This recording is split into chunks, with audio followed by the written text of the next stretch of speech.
Well, welcome everybody to the second one. We're sticking on, obviously, the topic of COVID-19. The topic today is the psychology of change. How might the COVID-19 experience prompt different travel and transport behaviour? We've got two speakers who will give a presentation running to 15 minutes each.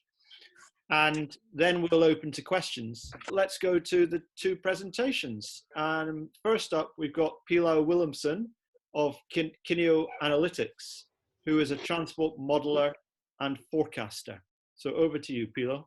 As Andrew said, I'm Pilo Willumsen, and my business is forecasting with the help of transport models, of course. And I'm always been interested since the lockdown in what may happen after the lockdown and how it will affect my own forecasting. In general terms, forecasting is not that difficult because in terms of people changing their mind and changing their values of time and changing their parameters, it doesn't happen that often. Most of the people do not change their mind most of the time. They don't change their values. Essentially because it takes a lot of energy, it takes a lot of effort to do that. But the pandemic has affected travel in ways that we have never seen before, certainly not in my lifetime, which is quite long, incidentally. The long-term effects, the ones beyond the lockdown, will depend on at least three things. One of them is what the governments do now and what do they do later. The recession that is already with us, and that will have an impact for several years, and the way the companies adapt to the new normal after the lockdowns are finished. And on the focus of this presentation here today, how people will change their travel behavior, the psychology of change, which is the focus of what we're talking about today. In the recent weeks, we have heard a lot of things on the internet, on the BBC News, on the grapevine. People are learned to work from home, and they will probably continue to do so at least some days a week. People will have new skills that they will want to use, like internet shopping. I mean, people that were not buying from Ocado, they started to buy from Ocado now their groceries, and they will continue to do so in the future. Business travel and tourist travel will be probably scrutinized much more closely and limited. There is a recognition that we're all in this together, and because this is a global issue, and with a bit of luck, we have increased our awareness of how the impact of travel on the environment, how negative it can be. I would like to think about 6 different influences on the impact of the pandemic on travel. We are in phase 1, we are in the lockdown. We are trying to flatten the curve to reduce transmission, save lives, and save the NHS.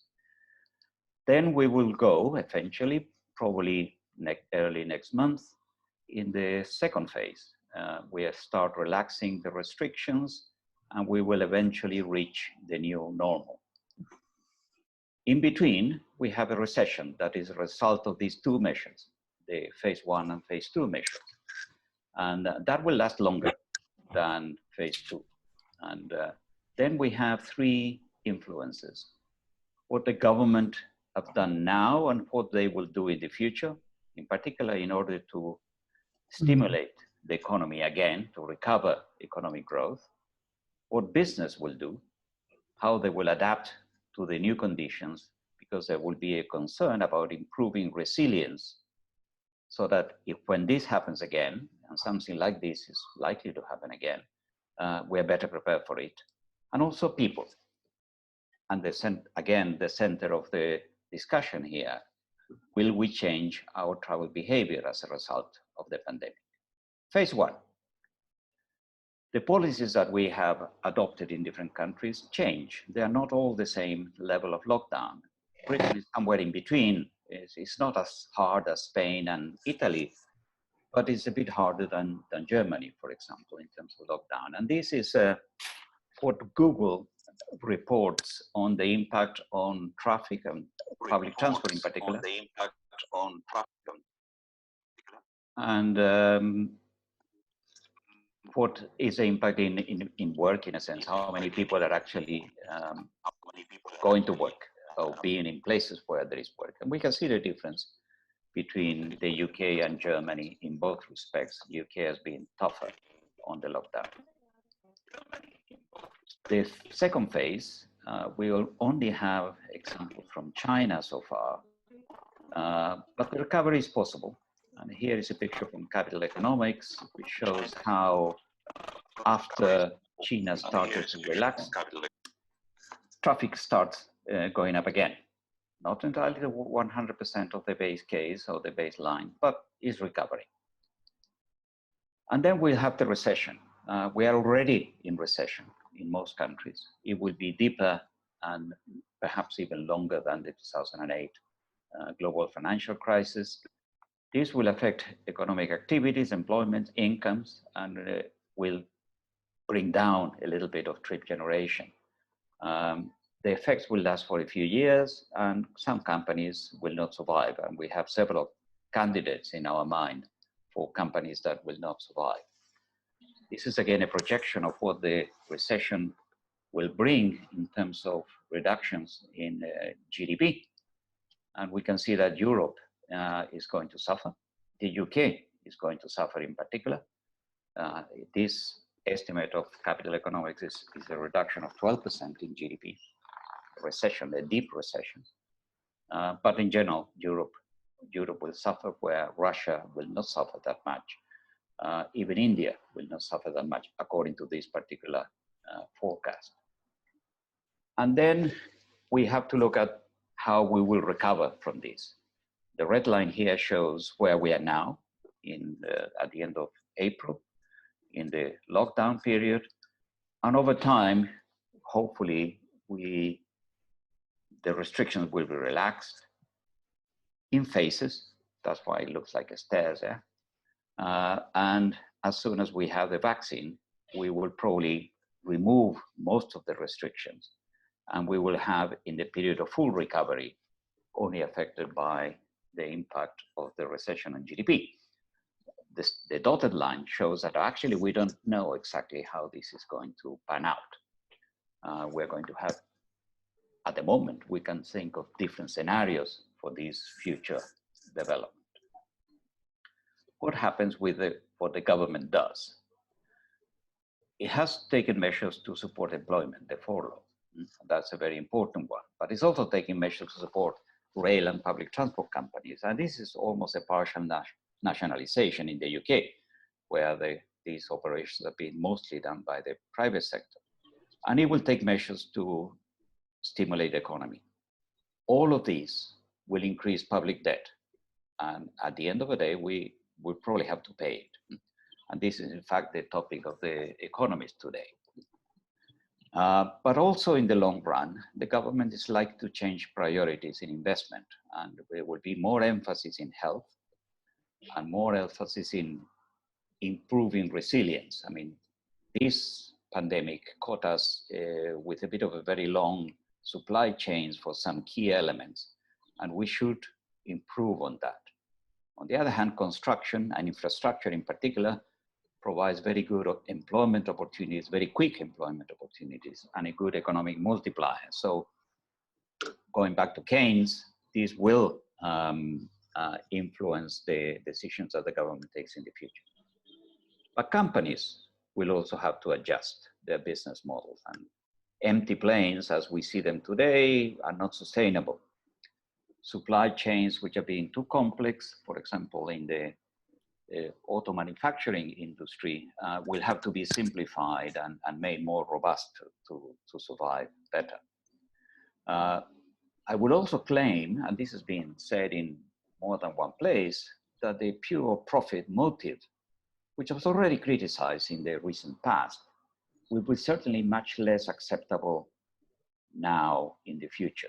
And you have seen how many companies are trying to show their credentials as being concerned about shared employees, customers, and the environment in general, manufacturing masks and other things to help the NHS.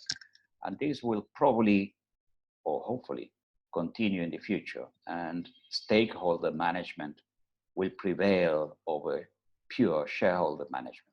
But this is a bit of wishful thinking. But certainly the hospitality, aviation, and tourism industry has a very important challenges to adapt to the existence of this pandemic in the future. And certainly I wouldn't invest in cruise shipping anymore, or I wouldn't like my pension fund to do that. All of these changes in the companies will affect how much we travel and how we travel, which modes of transport we use, even where we go. But finally, and this is the focus of the conversation here, is that how do we change? We certainly have changed priorities during the pandemic. Certainly we emphasize health, family relationships, work, and the security of work has become very important, and resilience. And in a sense, we probably have a greater interest in improving our savings so that we can face another problem like this one in a better position than in the recent past. We have also learned new skills, which we are exercising today here. And we have accepted restrictions that normally would not be acceptable at all. It would have been unthinkable in the past. You cannot travel. You can only move yourself under certain conditions. But also in the very positive elements, we have a new recognition on who is actually performing the key roles in the country. People in the National Health Service, people involved in distribution, people involved in public transport, to allow all of this to happen. Hopefully, we also have greater awareness that these are global problems. And global problems require collaboration rather than pure competition. And this is, again, is a hope rather than it's 100% reality. So if we look at behavioral change, the travel behavioral change, we can say that the lockdown and the government policies have shaken our habits. We've certainly changed the way we move. And this is important. We are now exploring new locations, new ways of organizing our supplies, for example, and our life. And one example, YouGov has regular polls on people's attitudes, and a recent one, they stated that only 9% of the people say they wanted life to return as it was in 2019. Over half of the people say that they agree that they hoped to change things about life, and they hope that they would have learned lessons from this pandemic.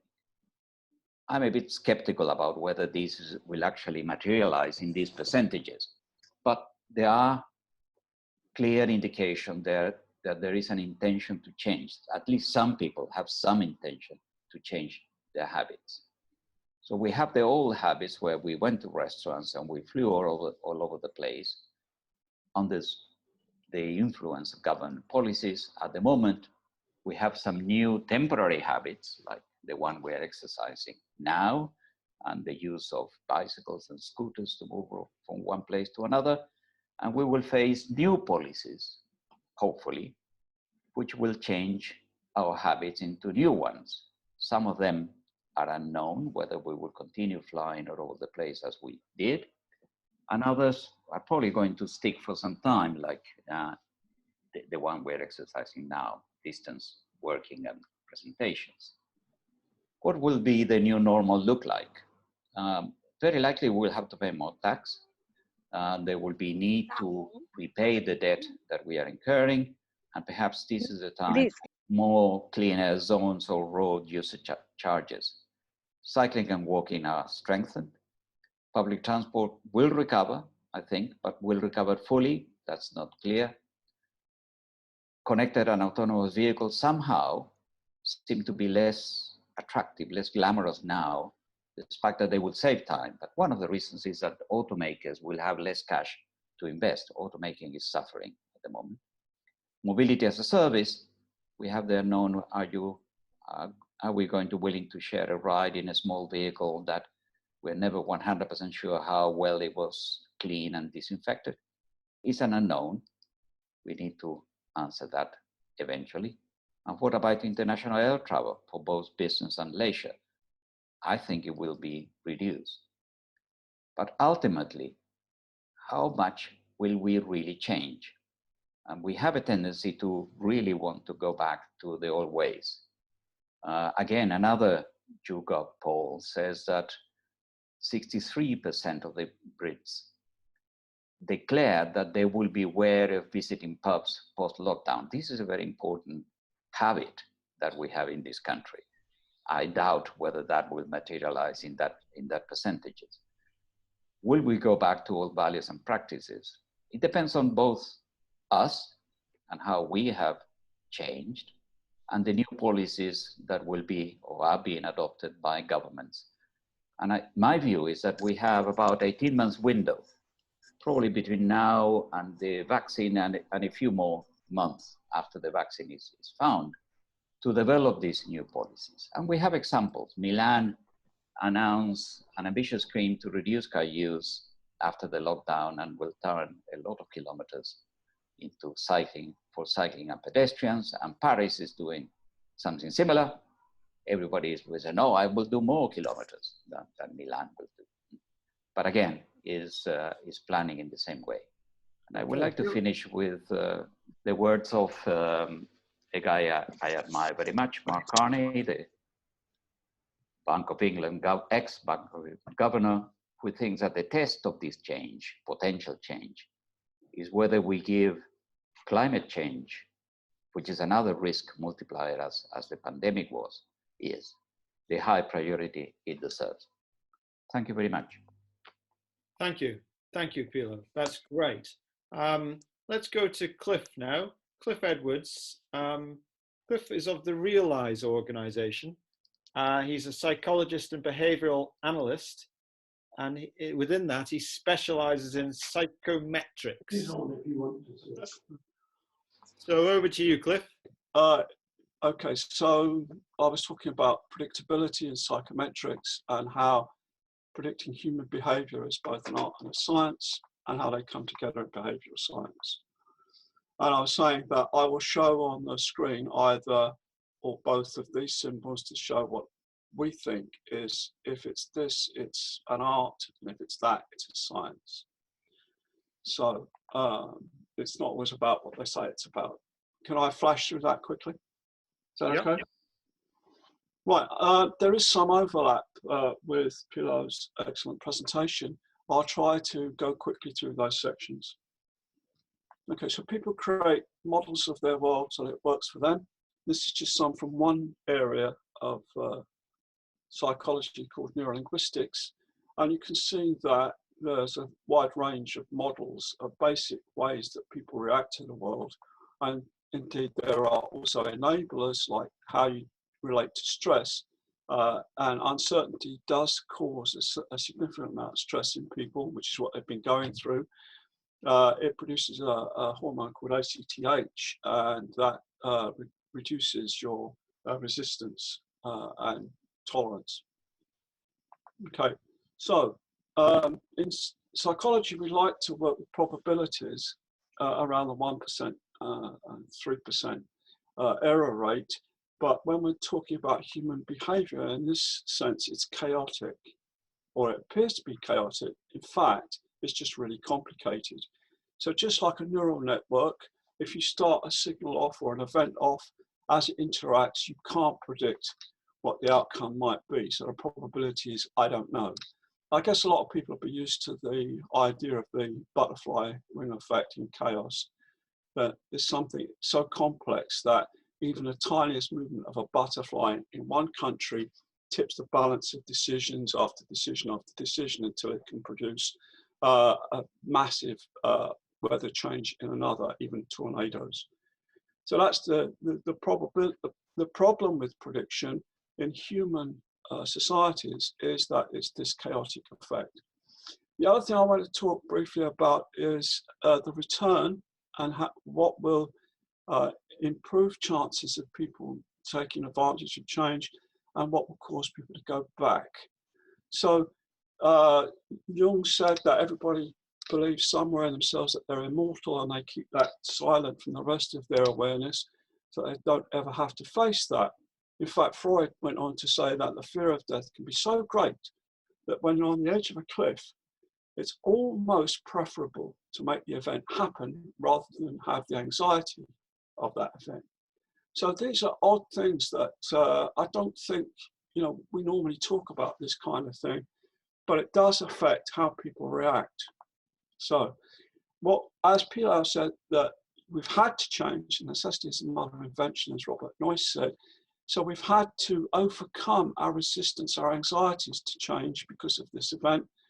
And people don't like that. They like completeness. So if I put that up for a while, there will be people, in a million people, there may be 10% of those people will be thinking, oh, for goodness sake, finish that sentence. We know what comes next. And then if I say, that's a quote from a poem, it's dissatisfying. Okay, well, I'll give you that one. It's still dissatisfying. And of course, I'm going to pause for a minute there until you get the payback. And then that's completion. So that's just a metaphor for completion. So at the moment, people don't have completion or certainty in their lives, and it's causing a lot of background stress. Now, we don't know how that's going to come out, but it's certainly going to affect decisions. If you're worried about what might happen, it takes your attention and your energy. If you're not certain about where you are, I mean, this may be quite comfortable for you guys. For me, it drives me insane because I just think she's going to fall over. So what we try to do is, because of this complexity, we create what we call meta-system descriptors for people. So these are big programs that link programs together.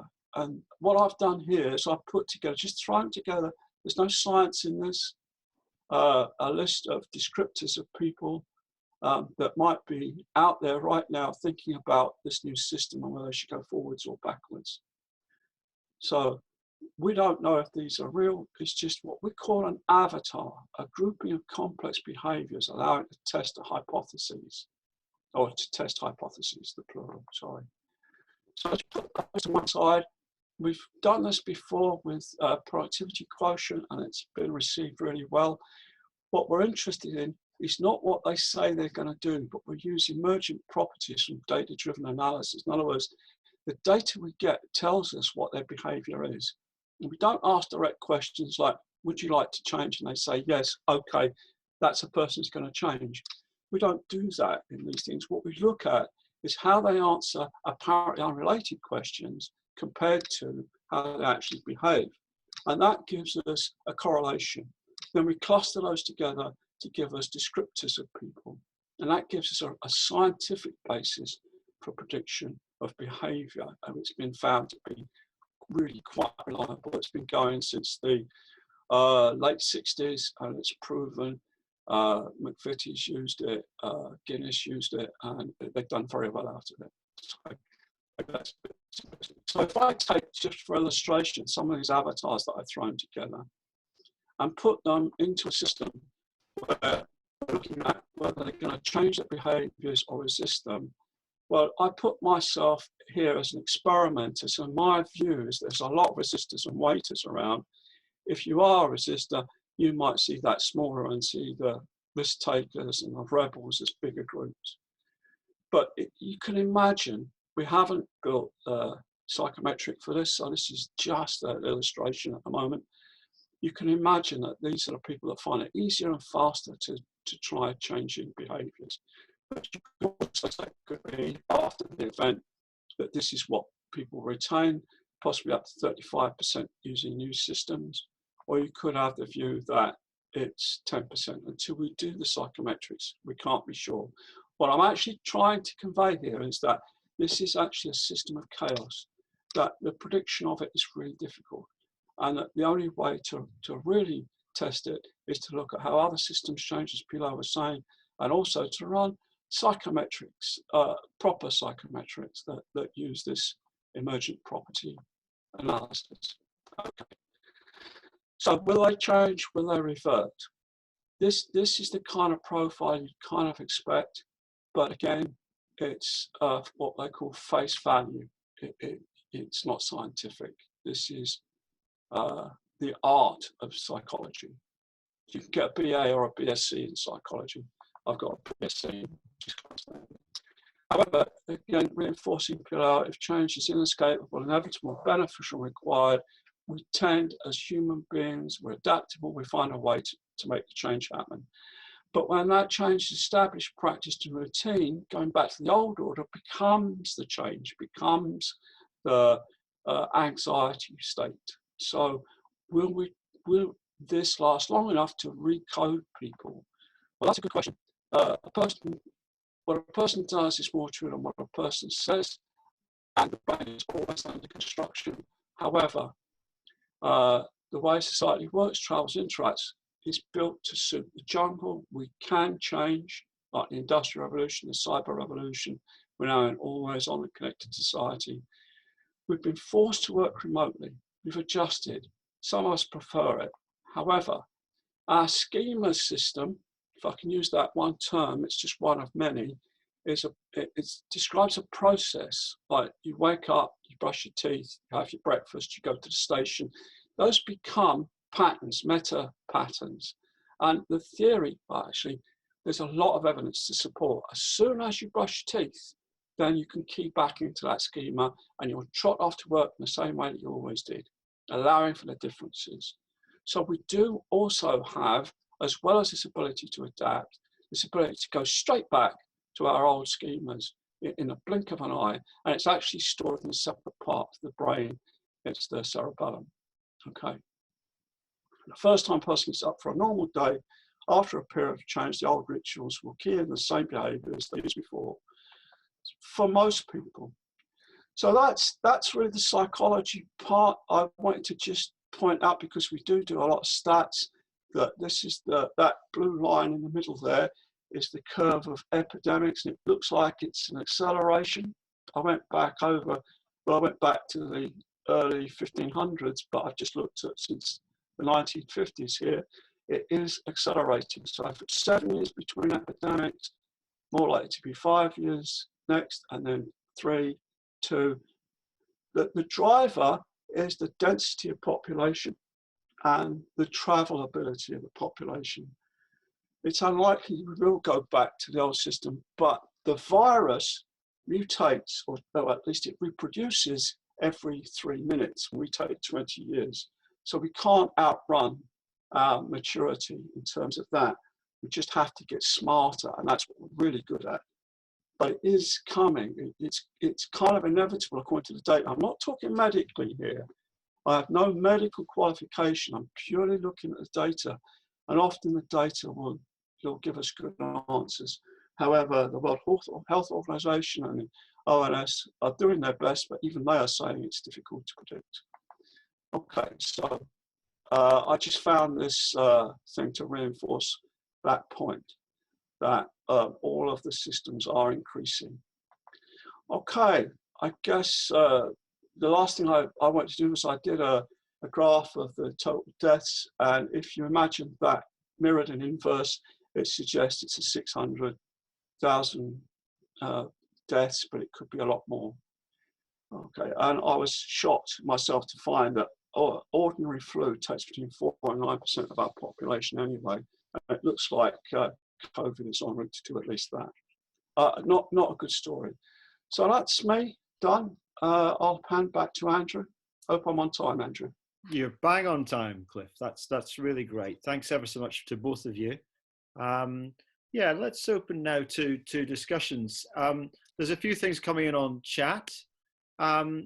Maybe I can just ask one question before we look through those to Pilo. Pilo, tell me, what would be your advice to government and local authorities and consultancies on modelling at the moment? If people doing business cases, clearly there's the uncertainties going forward about travel, but you've also got base year questions. What's your base year on a model for a traffic project now?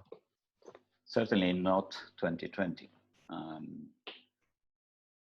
I was in the middle of forecasting traffic for a big bundle of toll roads in one European country in February, and early in March, the pandemic came up, and we started looking, well, we can no longer have one single future scenario. We need to have several different scenarios depending on how long this lasts, how soon we find a vaccine, and so on. So that's one approach that at the moment we should be following, which is to use scenario planning and look at different possible futures. And then research very carefully the schemes that we have in mind, what we know that will survive very well under all these different scenarios. And in that sense, probably bike lanes will survive very well under different scenarios. It is not a very controversial type of project. And then identify other possible schemes that can be adapted to different conditions. Are you hearing what I'm saying? Or, yes. No, I am. Yeah. Okay. Yeah. Because I was in doubt whether it was taken by somebody else. Listen. So scenario planning and the adaptability of schemes. And for example, a bus rapid transit scheme is more adaptable, more flexible than a light rail scheme. So it may be preferable under current conditions of high uncertainty about the future to go for a project that you can more easily change, adapt, change the route, than a project that is very difficult to change the route.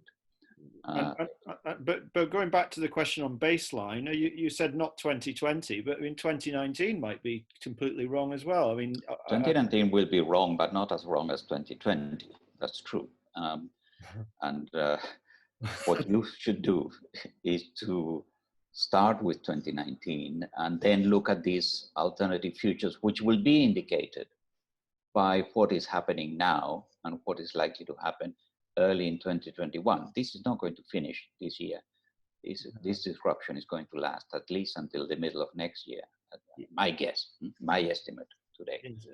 Do you think? Do you think it will be? Do you think it will affect different modes in different ways over time? I mean, that there's this suggestion that it's going to be a lot of resistance, perhaps, to using public transport, crowded public transport, for maybe longer than car use. Would you expect to see different modes have different recoveries? They will have different recoveries, and different cities will have different recoveries as well. I mean, you can say, yeah, more people will use car in London. There is a limit to the car usage in London. There is not enough parking for it. There is congestion charge. There are clean air zones. In London, it will probably recover public transport, and cycling will probably grow a bit more than, or faster than expected. But again, there is a limit to how many people can actually use cycling for going to work or going shopping. And there's been an increase in cycling now, but it's mostly for leisure pursuits. It's for exercise rather than, well, we cannot go to work in general. So there will be different impacts in different cities, different countries, different cities, and different modes of transport.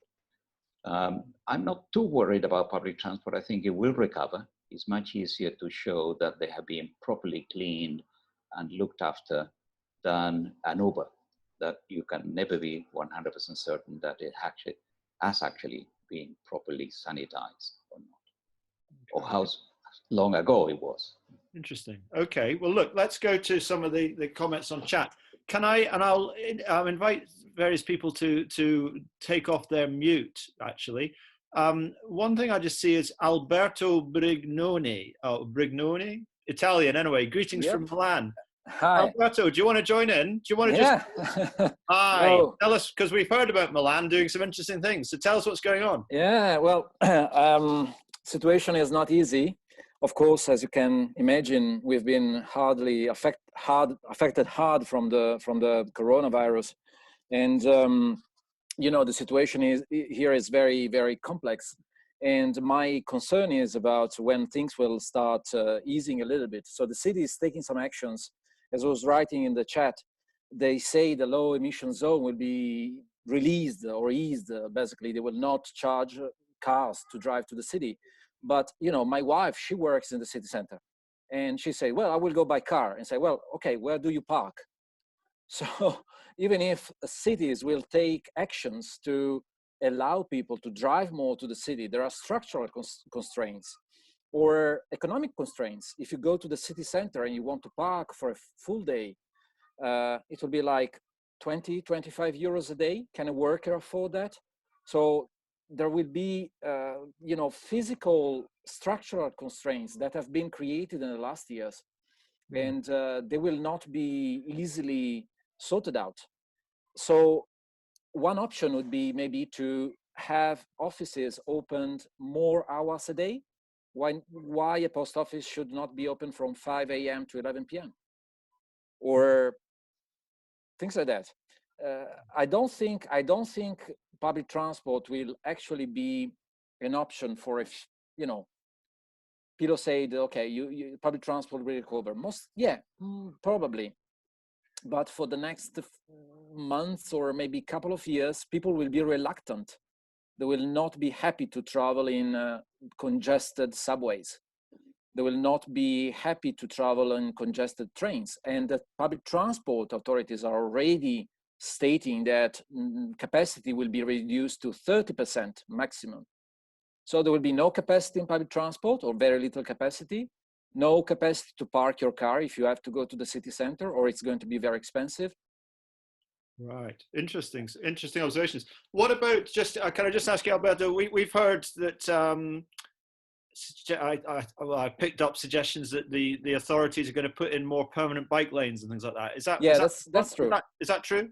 Yeah, that's true. Pilo showed 35 kilometers network is going to be built, or, well, there will be a requalification of some, you know, lanes and walkways to allow people to drive more, well, to cycle more and to use more e-scooters and things like that. But, you know, again, how many kilometers can you cycle? We are not as good in cycling as maybe UK or Denmark or Holland. We are not used to that. So if you ask an average Italian middle-aged man like me, how much would you be willing to cycle? I would say, okay, 30 minutes. And then I don't live in the city center, I live in the suburbs. 30 minutes is not enough to go to most of the offices. Okay. Look, that's great. I'm just going to go through a couple of the other observations. Going back to quite early on, Richard Talbot was asking about what will be the multiplier effect of Brexit, particularly if no deal on top of this. I can see Pilo giving a wry smile to that one. Let's just see. Hannah Budnitz, did you have something to say here on the suppressed demand for telecommuting, Hannah? Sorry, just unmute myself. I don't have a comment on Brexit.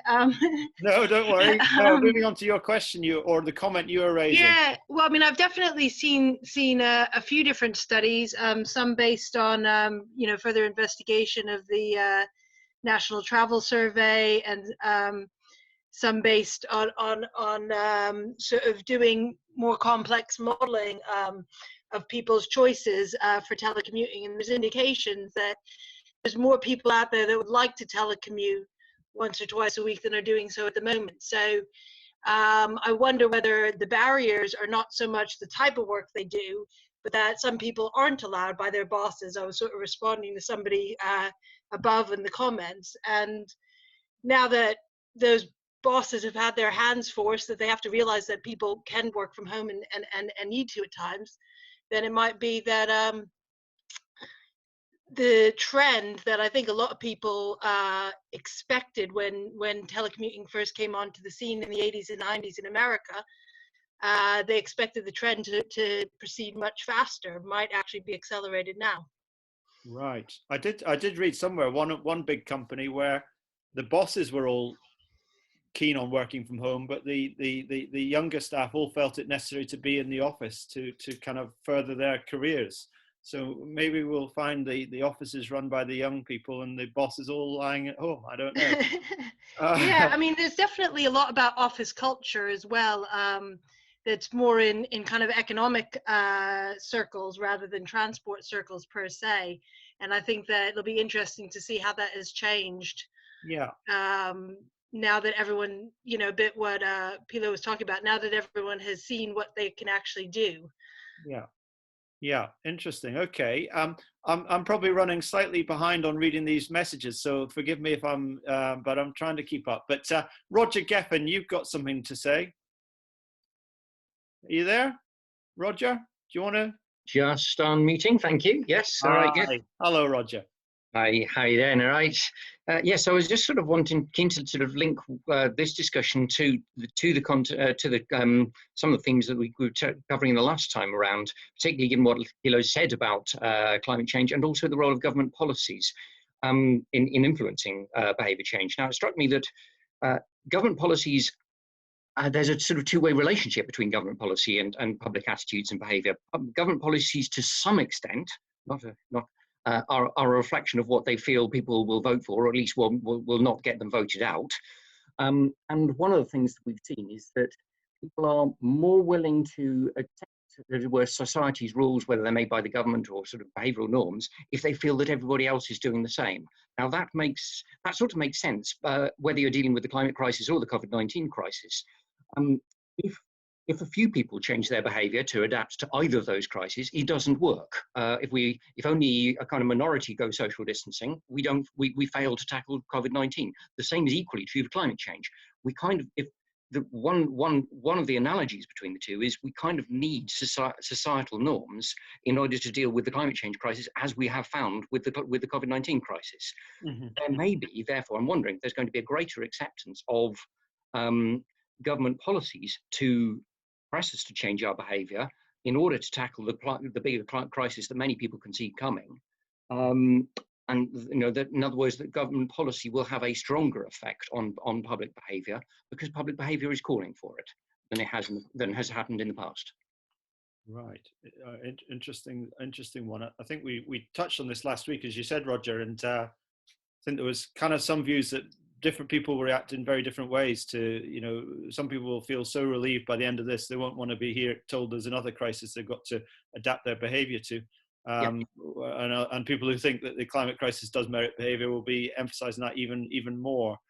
Just on that very quickly, there was an RAC poll. Nick Lies was saying that they've polled their members and that the groups are roughly 50-50. A slight majority feeling that their cars are more important for staying in touch, but only marginally over the number of people who feel their cars are less important for staying in touch. Right, interesting. Can I go to Neil Chadwick? Neil from Steer, are you with us? You certainly are, but do you want to jump in? Hi, Neil. Do you want to just, you know, your point, I think you're talking about different types of public transport trips might be affected in different ways. Yeah, and I think my comments also prompted by some of the comments that Roger Himlin was making. I think we have a habit of looking at this as nice, well-educated middle-class professionals who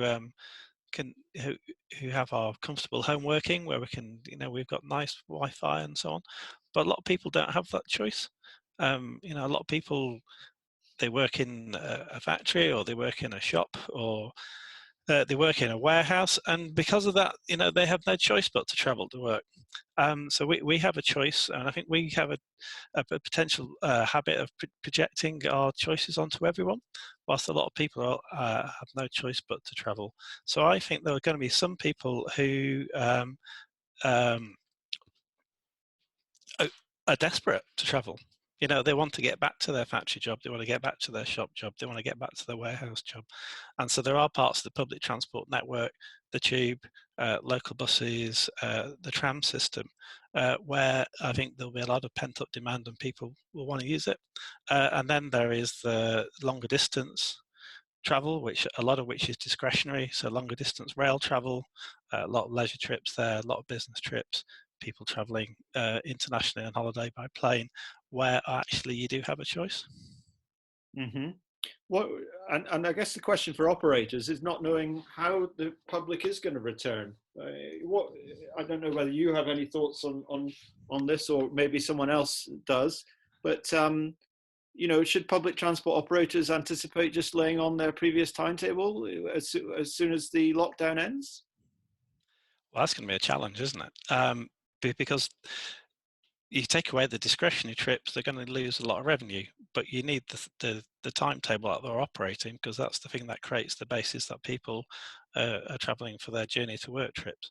So we've got the government supporting rail at the moment. The DFT put something out in a press release today saying that they're close to concluding some arrangements to support tram outside London. Look forward to see what they are.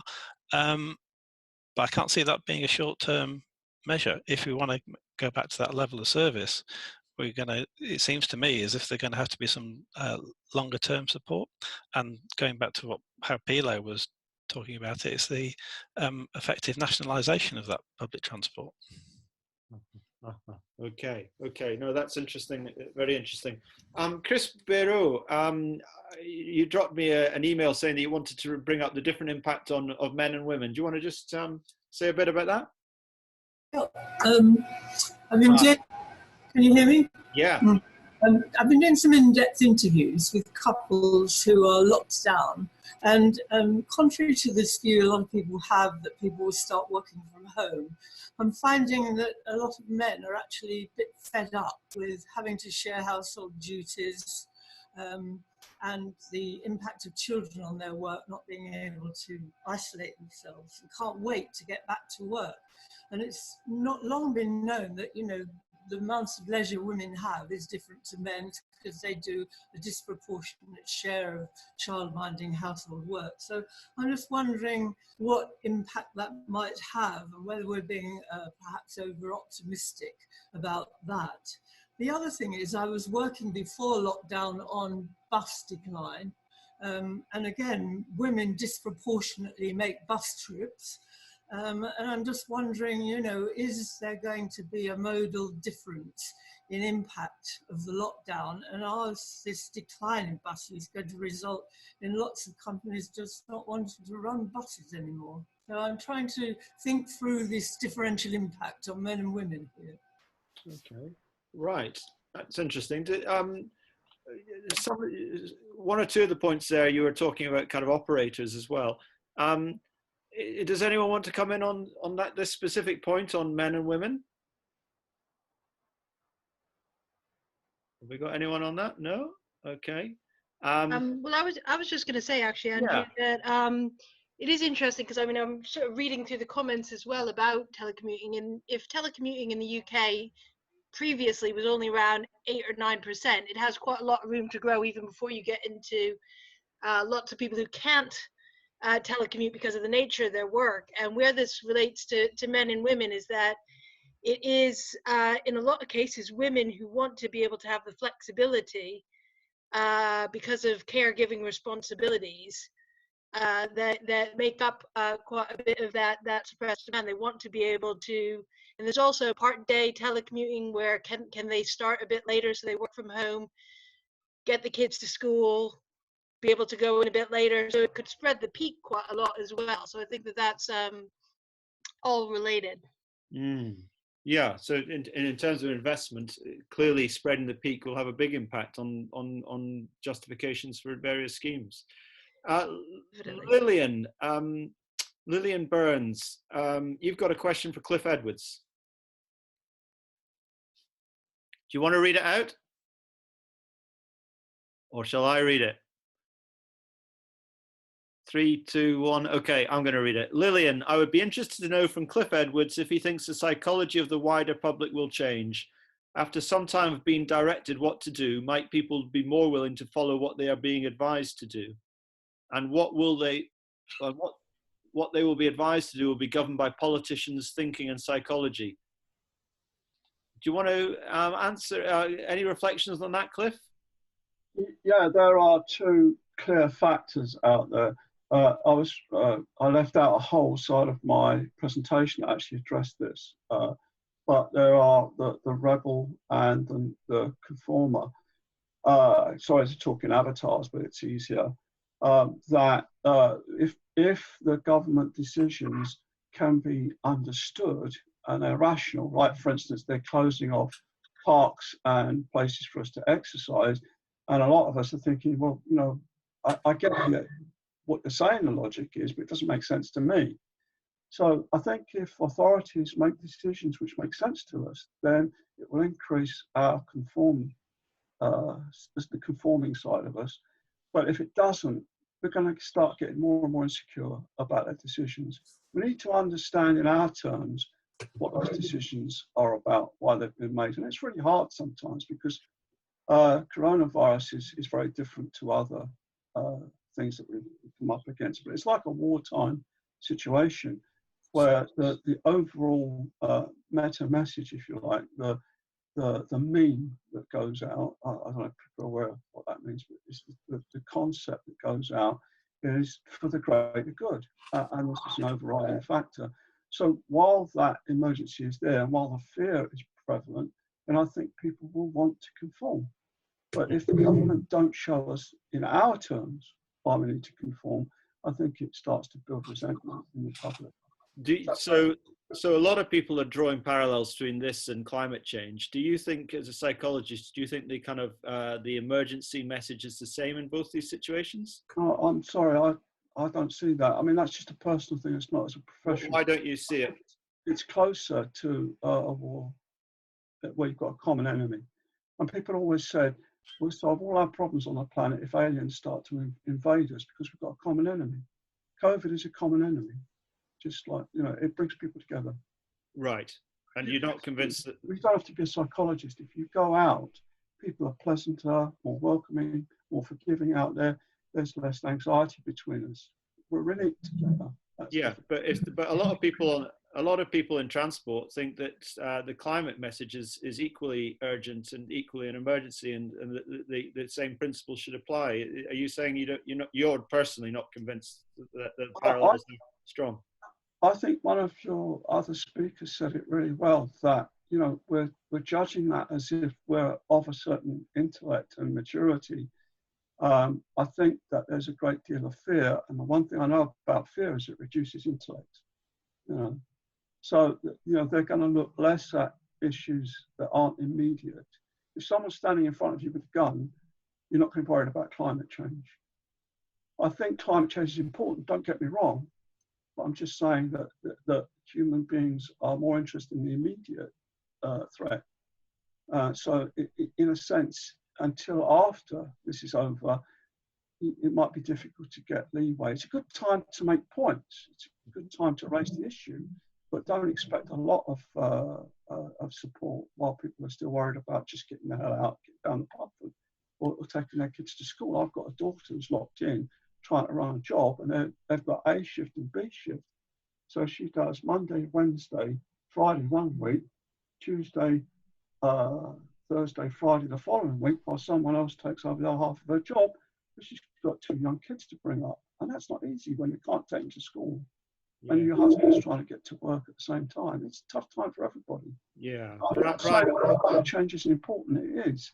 No, but Brian, just to quote Brian Quinn, I've lost it.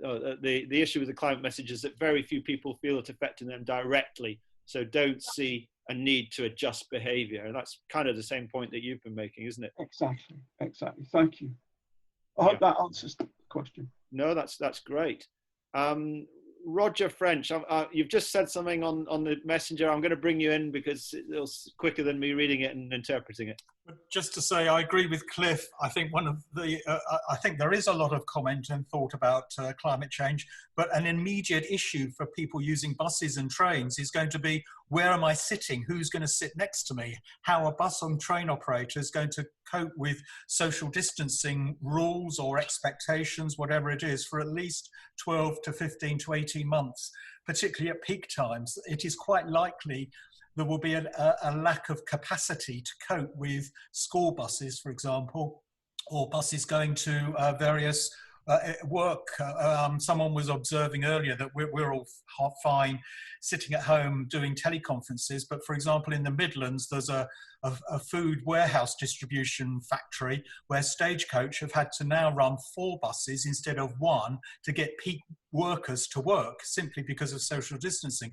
Now in the short term the government are paying for that, but that's going to have to continue for 18 months or so with social distancing. There's a real issue, I think, with how the practicalities are going to work. Oh, interesting. Roger, what, if you were back in, running a bus company, what would your thoughts be on how to implement your recovery plan?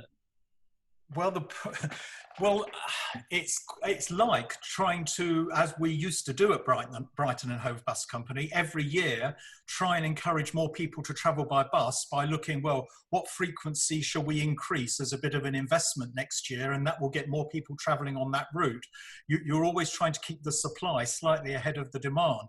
Now, actually now we're in that in spades, because we're running about half the network is being run on both buses and trains for about 5 to 10% of the normal passenger traffic. And that gap between demand and supply is quite unique. And it's a question of, as the demand continues, hopefully, to recover, as we've seen in the graphs shown earlier in the presentations, the trick for bus companies is going to be to find a way of keeping the supply up, particularly with social distancing. But my colleague Julian Peddle, who's also here, I mean, he's got hands-on experience of running buses now, so maybe he'll have some interesting observations. Yeah. Julian, do you want to join in on that? Can you hear me? Yeah. Oh, good. Well, I mean, frankly, we haven't got a clue what we're going to do. But I mean, first we need to understand what the government's going to do in terms of, how it's going to come up in stages, which will give us some idea. I mean, we've written some software so that we can put a kind of voting system on our website. So if people want, we're going to put up our old timetables, and then people can vote for journeys. So that'll give us some idea of how demand's building. But I'm really very much in the dark at the moment about how we're going to go from where we are. We certainly can't afford to put the timetables back as they were, because in a few weeks, we'd be dead financially. And of course, one of the things we need to know is whether the 3 months support we've been getting will be continued in any form at all.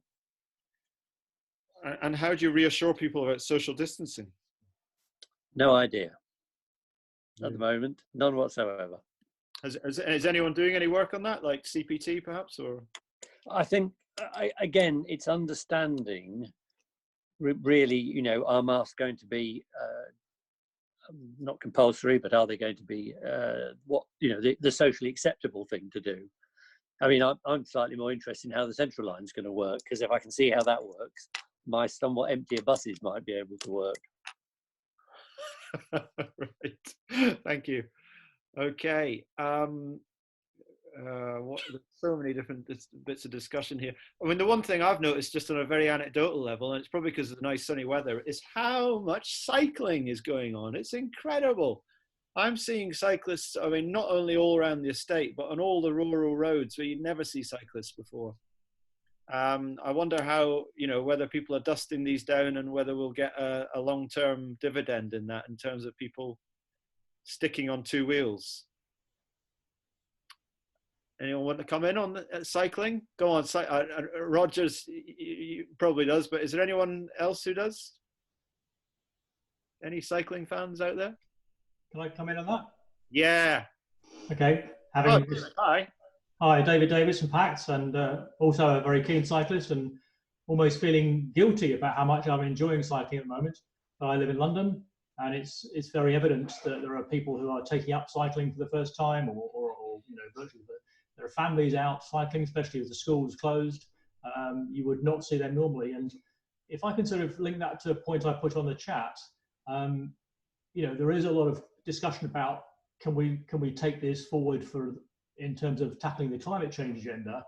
I think, as other speakers have said, that's not the agenda to push, at least sort of publicly, psychologically, I mean, because I think people will relate much more immediately to the health benefits, the freedom of walking and cycling, and people are now walking on country lanes, which they never could before. or not recently.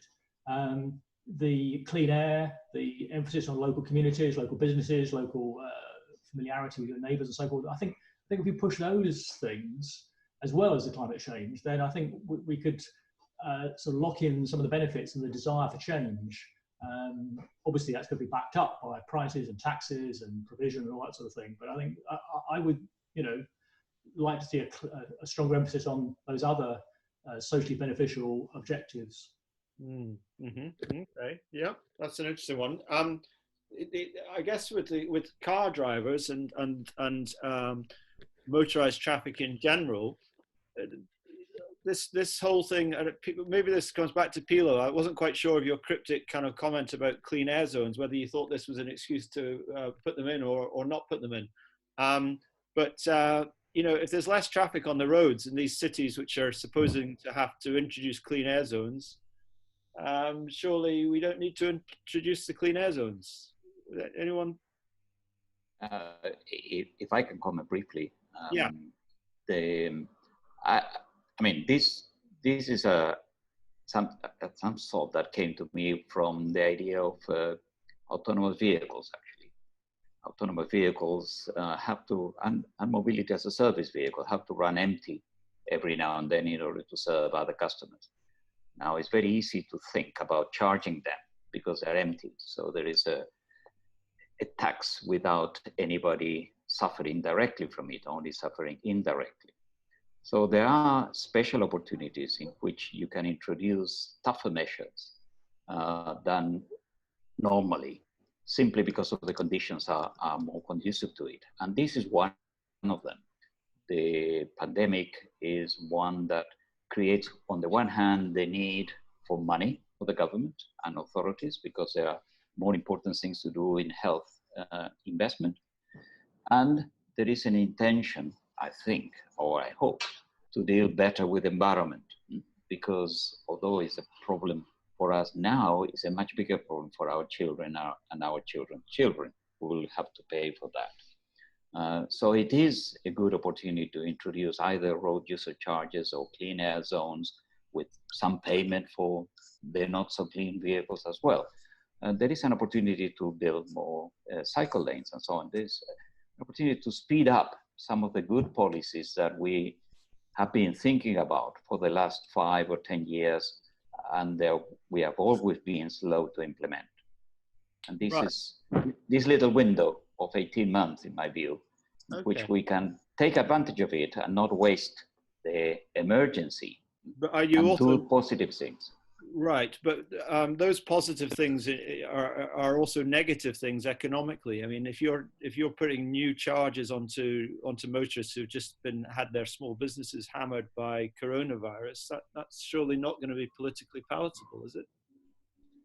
There is always a way to compensate the small number of companies that will be affected by this, and this doesn't have to be regressive. It can be quite positive in the way in which you reallocate funds to precisely help the people that need it most, which is, I think, another theme that should come from here. I mean, we are just, last year, we were all very concerned about the inequalities in this country and in most countries, in fact, for that matter, geographical inequality and income inequalities. I mean, the North has been suffering more than the southeast of Britain, for example. I mean, London has been benefited a lot from the last 20 years of globalization, where the North has not.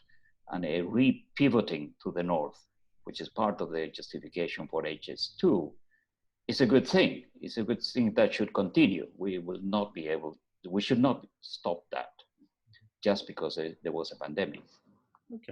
Okay, let's just quickly go through a couple of the interesting messages I've just seen. And forgive me, apologies if I'm sure there's a lot of other ones I haven't interpreted quickly enough. So apologies to people if they're not getting mentioned. Can I just go to Ian Wright, if he's there, of Transport Focus? Because Ian, you say that you may not be able to say much more about this, but Transport Focus is looking at social distancing on public transport, presumably some guidance or something. Is that right? No, not so much. I mean, it's really the experience of, or potentially testing some of the principles. How's it going to work? So we're going to start tracking attitudes on that and various other issues from next week, probably initially at least on a weekly basis, and then probably some more. We're going to start following groups of people, different segments, so rail commuters, for example, over a number of months to see what their experiences are. But some of that will be around testing how do you actually, as people have been either talking or chatting, how do you actually implement social distancing?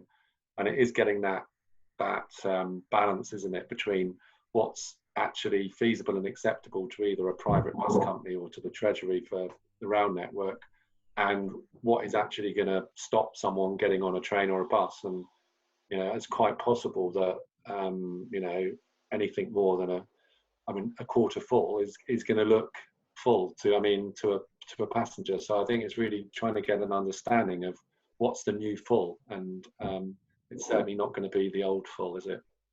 Wow, I mean, the economics of trying to operate a public transport network when you're saying what, you can't carry more than a third of your bus? I'm not saying that, but I mean, all we can do is try and unpick the customer in this and their views on that, and what's gonna direct their behaviour. Fascinating. Well, please keep us informed on that, LTT. That'd be great. I will, and you know, as with all that stuff, we'll share it and make it public. So hopefully it'll be a useful resource for everyone. Great. I'd heard that some of the train operators are advising passengers to sit in the window seats on trains at the moment, so they're not in the aisle where passengers are coming down. So that's one. I hadn't heard that one. Thank you. Dublin bus, Andrew, are running at the moment with a maximum of 13 people on a double decker. No way, 13. Yeah. You're joking, mate. The economics are mad, and that's so. If Ian and Transport Focus can come up with some robust views of passengers, I think that will be very helpful, because I don't think that will be acceptable even to passengers with 13 people. It would just look silly. That's extraordinary. The other thing which has come up is some people just saying, yeah, there's lots more cycling, but is it really just, Brian Quinn asking, is that cycling as a leisure pursuit? So maybe it's not kind of cycling for what we might say, you know, journey purposes, which, you know, work or shopping or education. Cornwall, we're asking our Cornwall Council, Mail Garrick. Do you want to say, Mail, what's going on in Cornwall? Yeah, regarding which, sorry. Well, the one I saw was you're asking your teams to snap pictures. Oh, yeah, sure. Happening, but you may have other comments to make. Yeah. So we're asking people in our teams to snap some pictures, because one of the main arguments we find with our councillors against active travel, you know, against investing in active travel is, oh yeah, but nobody in Cornwall cycles, or nobody in Cornwall, you know, does this or that. So actually, we want to document the fact that, well, these are special times, but there's actually quite a lot of suppressed demand, mostly due to the amount of traffic that we've got usually. So because we are right now looking at where we could expand the size of the infrastructure dedicated to active travel, I think this is really helpful to understand where people would cycle and walk and all that, you know, if there were less traffic on these streets and roads, which is really, really important for us in Cornwall, because a lot of our infrastructure is really narrow, so there's a lot of conflict. We can allocate space, you know, extra space for every mode. There's a lot of conflict between modes. Space is very expensive, so that's really helpful for us to understand what could happen, you know, in different scenarios. Right. Yeah. Richard, stay there, Mail. Richard Walker is asking you whether there are things you can do, kind of quick things you can do to create additional cycle space on local authority roads. and he's also asking that of John Seddon. So John, if you want to come in after Mail. So Mail first. John's got no sound, Andrew, I'm afraid. Oh, right, okay, so Mail. Anyway, Mail. Is it Mail or Mile? Mail, yeah. Okay, fill us in on that one.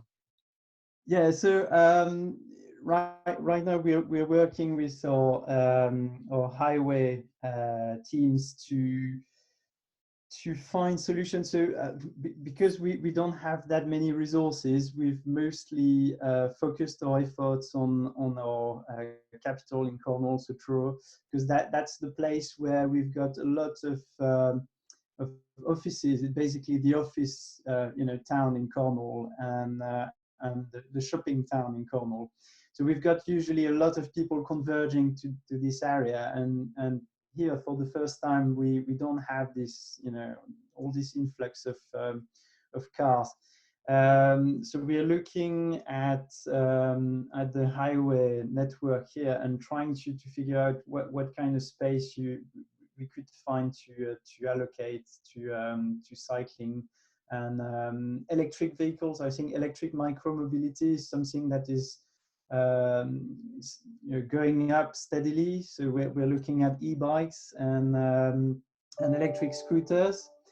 And when we look at our network, we see that a lot of space is still dedicated to car parking on very busy roads.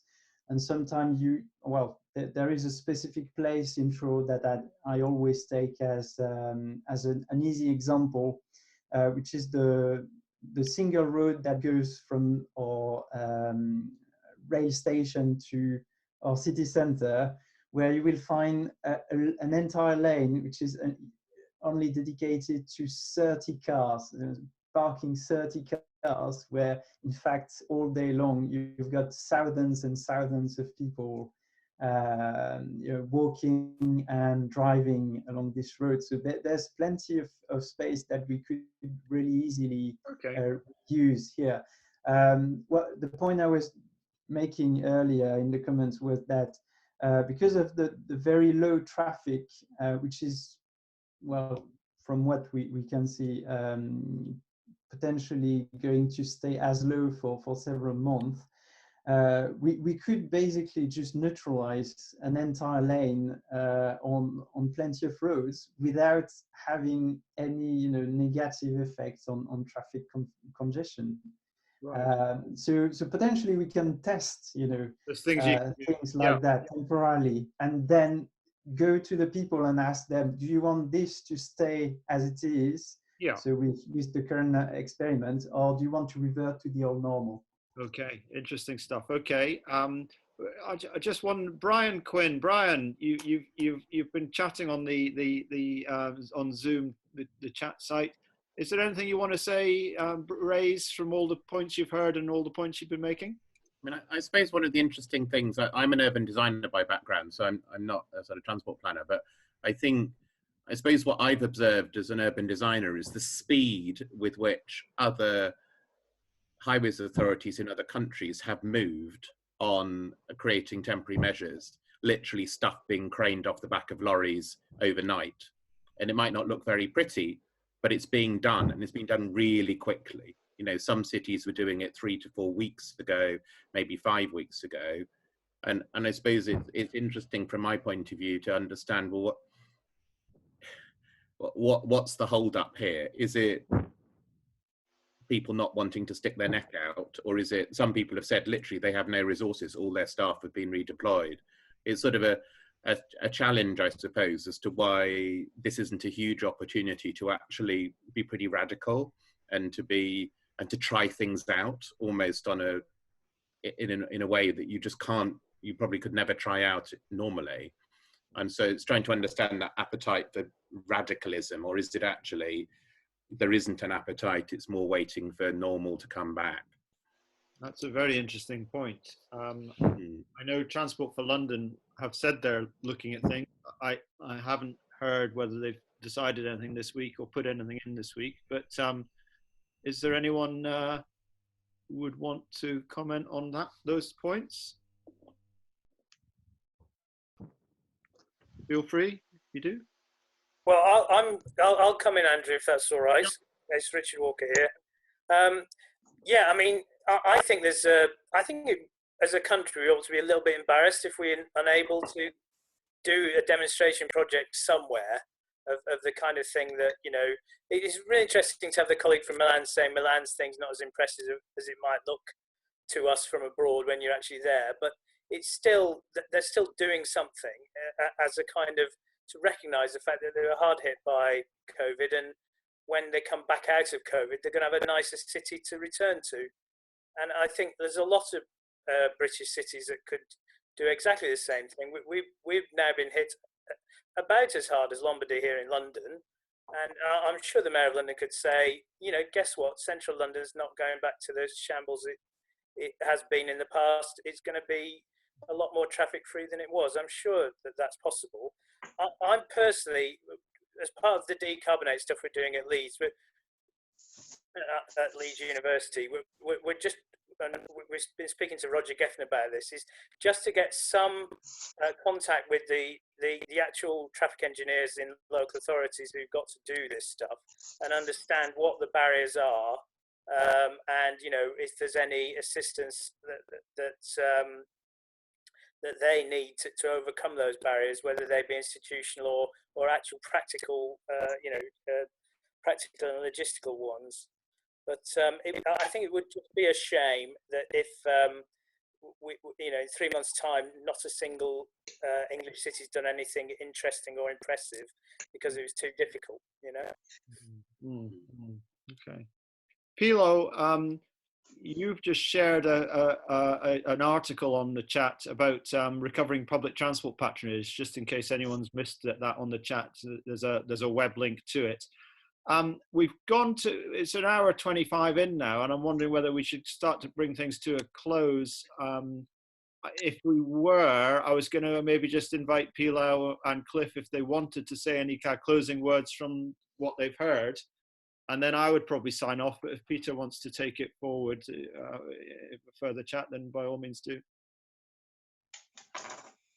I'll do that, and then we'll have a little social thing at the end if anybody wants to hang around, a little bit less structured, because I think people sometimes want to talk to each other or through me. Okay, so Pilo and Cliff, do you want to say any closing words from your end? I would like to say a couple of things only. Social distancing is not the only way forward. Other countries like the Scandinavian countries have not gone for a lockdown and have not gone for social distancing. And you see photographs of people having coffee with friends and so on, and they seem to have a good record anyway. They take other measures. So it may well be that compulsory wearing of face masks or more testing, and in particular when we get not just a test for the virus, but a test for the antibodies that show that you are actually immune, there will be more relaxation of social distancing constraints. That's all the only additional comment I would like to make. This has been very interesting, and I thank you, all of you, for the very valuable comments, criticism that we have here today. Thank you. Thanks very, very much indeed. Well, thank you. I don't know, can we all give a round of applause like we do on a Thursday night to people?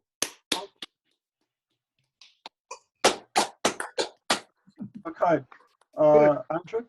Yeah. You asked if I could add a comment.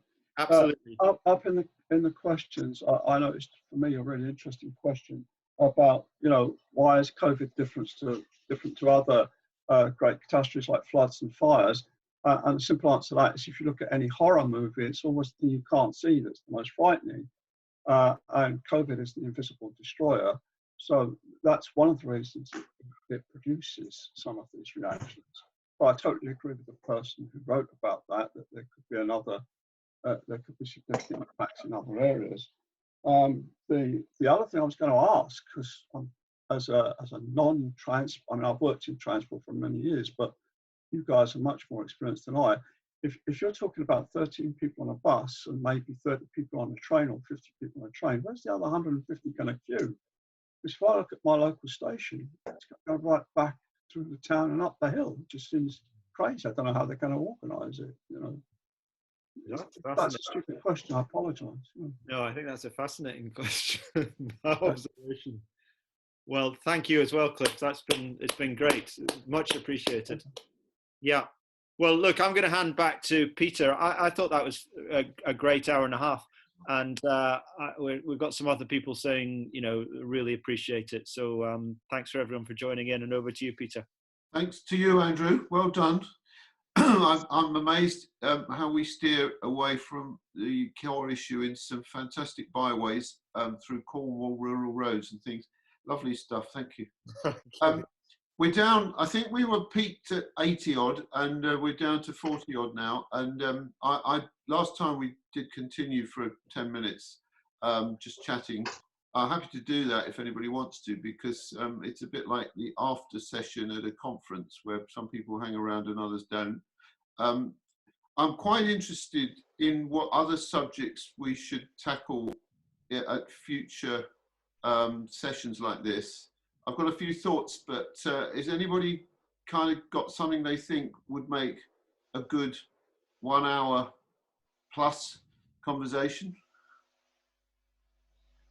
There is a hand showing system to Tom or Mike. Can you? There's a way of flagging up by showing your hand. Which button is it? It's reactions button at the end. If you go to reactions, you can put your hand up. Oh, is that applause or is that put your hand clap or approve? Well, as long as you tell me you're interested, I'll look out for it. But or just intervene, because there's not that many of us here. Is anybody would like to come back on my kind of what should we be talking about to help each other in this situation?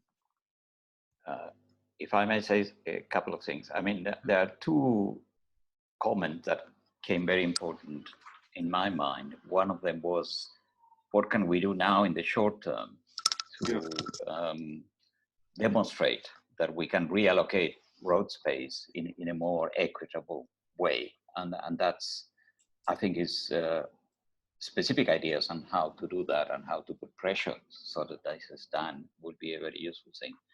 And the other topic I thought is related to the link I provided in the comments section, is what can we do in order to recover public transport patronage faster as soon as we can start doing that? I think that is also a very critical question. And there may be ways that this can be achieved that are worth discussing. Thank you for that. There are two good areas, and I'm thinking that we might partner up on those. If Roger French and Julian are still with us on the public transport one, it'd be nice to collaborate with the 10% Club on that. And on the short-term measures, is Robert Huxford still with us from Urban Design Group? Maybe not, but he's been involved today. I think it might be good to try and reach out to other professionals. And there was this point about the highways, those responsible for highways, and they tend to not be as vocal in these discussions as the rest of us are. It would be lovely to find somebody in a local authority with genuine highway responsibilities who can talk about what they can and can't do under the current regime, and whether the regime can be changed. And your point, Richard Walker, maybe someone from TfL close to the mayor can answer your question. What was the phrase? I think it was a nice phrase. Let's return to a nicer city. I think that's a good discussion. Anybody like to come in on any of that? Just speak if you want to. There's not that many of us here. If you take your mute off and speak if you want to. Peter, it's Richard Walker. Yep. I hope I've appeared on everyone's screen. Yes. Yeah. So I mean, I think is Cliff still about? Yes. So I mean, Cliff's deep psychology and you know, different personality groups was really fascinating stuff, and we didn't really do it justice because we are transport guys, Cliff. Sorry, and we if you talk to us about Freud, we just run away screaming at him. Go back to a safe space of bike lanes. But one thing I would definitely support something that was about, you know, have we got ourselves into such a paralyzed state that we can't do simple road space reallocation because we're worried that the health and safety is not going to sign off, or the business case isn't right, all that stuff, rather than just doing it and taking it back out if it was a flop, you know. So anyway, the issue I wanted to throw in as something that we might want to consider going forward, and I think Pilo's talk really picked this up, which is COVID's going to diminish as a factor, but the economic recession is going to wax enormously as the key factor. And in terms of Cliff's stuff, the anxiety levels are that we've run out of money, right? So people who are dependent on the public sector for the basic flow of money into what they do in transport are going to be saying, you know, the government's credit cards maxed out, we're going to have to do another round of austerity. People who are in the private sector, say Julian and people who are running bus companies, the flow of money, you know, is well, the temporary government scheme, you know, when that stops, what the hell we're going to do? And for quite a lot of other people, the money's run out already. So it was just something, whether there needs to be a discussion to address the fact that most people in this industry are going to be anxious about that side of it. And, you know, it could be that this economic recession is so big, you've got to throw existing economic models and ways of running the economy out of the window, you know, and try something else. And there's lots of people out there with some ideas on this, but it'd be quite useful to hear from them. But anyway, I'll just throw that in and see if anybody agrees. But I think that you know, the concept that this isn't just any old normal economic recession. This is a monster economic recession. It's going to require quite a big rethink of how we fund the core activities that keep us all healthy and happy, you know. That's a wide issue, but yes. There is. I do see on my attendee list that Roger French is still here. Are you here, Roger? Hello, Peter. Top left on my screen. I don't know what it is on yours. Okay, right. Well, look, I'm just going to say this. I'm modelling my behaviour online as it would be in real life flesh. At a conference, I probably hang around buttonholing people at the end, you know, for, oh, here's another idea. Roger, would you be up for working on a bus-related public transport reboot discussion? Yep, okay, yep. And perhaps you could think of some material, because you know lots of, you've already dropped in some things on it. And we might even get some, the guy from Transport Focus, Ian, to come in on that. That would be good. Yeah, anyway, that's just a thought. And thank you for willing to be approached personally. And I see Robert Huxford, you're still here too. Can you come up, Robert?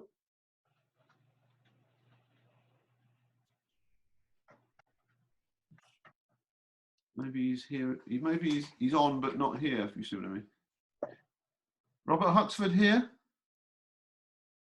No, he's showing us here. But I should talk probably to the urbanistas about this coming back to a nicer city stuff, because we need another perspective on it, don't we, in terms of some of the physical elements of streetscapes and things. John Dales is probably a candidate for that, I'd have thought. Anyway, we're down to 19 now, which is at the point at which I think, these are just the hard drinking brigade. So anybody want to? Oh, Robert Huxford, you've come on. Thanks, mate. Oh, hello. Can you hear? Yes. Yes. Oh, fantastic. Right. Sorry, I'm rather incompetent with this smartphone. I think there was a debate at a webinar earlier this week. I think the big issue is that we tend to form different communities, and there are two basic types, apparently. One is bonding communities, and the other is bridging communities. And the bonding communities are people of like mind, similar background, similar interest, or similar socioeconomic groups meeting together and reinforcing their ideas. Bridging communities are communities of people of different backgrounds, and that's a big challenge. So I think the idea of doing something that is cross-disciplinary is a fantastic idea. So I think the Urban Design Group would be really keen to get involved.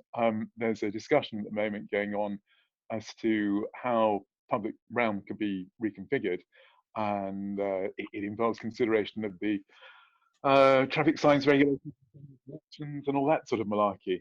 And okay, that Richard Walker was saying it would be disappointed if within the next 3 months there can't be some sort of gesture. We do reflect that it's now 13 years since Manual for Streets was published, and the majority of county councils have yet to move in that direction, unfortunately. So, there's a tremendous change in free thinking, being up to date, being positive, that can be done. It's a huge opportunity, and it's actually an opportunity for the highway sector too.